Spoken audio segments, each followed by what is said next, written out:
మన భారతదేశంలో 10 ఇలాంటి ప్లేస్లు ఉన్నాయి. మన జీవితంలో ఒక్కసారైనా అక్కడికి వెళ్ళాలి. 10వ నంబర్లో ఉంది లడాక్. దీన్ని మనం ఈ ప్రపంచంలో ఒక అరుదైన దానిగా గుర్తిస్తాం. ఎందుకంటే అక్కడ ఉండే మౌంటైన్స్ కావచ్చు, అక్కడ ఉండే రోడ్స్ కావచ్చు, ద బెస్ట్ ప్లేస్ ఏదైనా ట్రావెలింగ్ చేయడానికి ఉంది అంటే అది కేవలం లడాక్ మాత్రమే. और 9వ నంబర్లో వ్యాలీ ఆఫ్ ఫ్లవర్. और దాని తర్వాత అండమాన్ నికోబార్. और దాని తర్వాత మేఘాలయ ఎప్పుడైనా నువ్వు వెళ్తే ఆ ఒక మేఘాలు అనేది నేలకు తాకినట్టు అనిపిస్తుంది అక్కడికి వెళ్తే.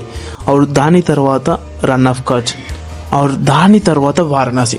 గంగా ఒడ్డున ఆరతి ఇచ్చేటప్పుడు దాని యొక్క కిరణాలు ఆ ఒక నదిలో కనిపిస్తాయి.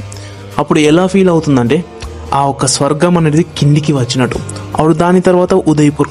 ఆ ఒక నదిలో ఆ ఒక మహల్స్ యొక్క ప్రతిబింబం కనిపిస్తుంది. అప్పుడు నువ్వు అర్థం చేసుకోవాలి నువ్వు ఉదయ్పూర్కి వచ్చినావని.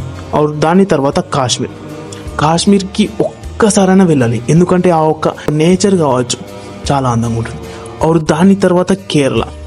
ప్రపంచంలో ఎక్కడెక్కడి నుంచో వస్తారు జనాలు, ఎందుకంటే ఆ ఒక్క అందాలు చూడడానికి.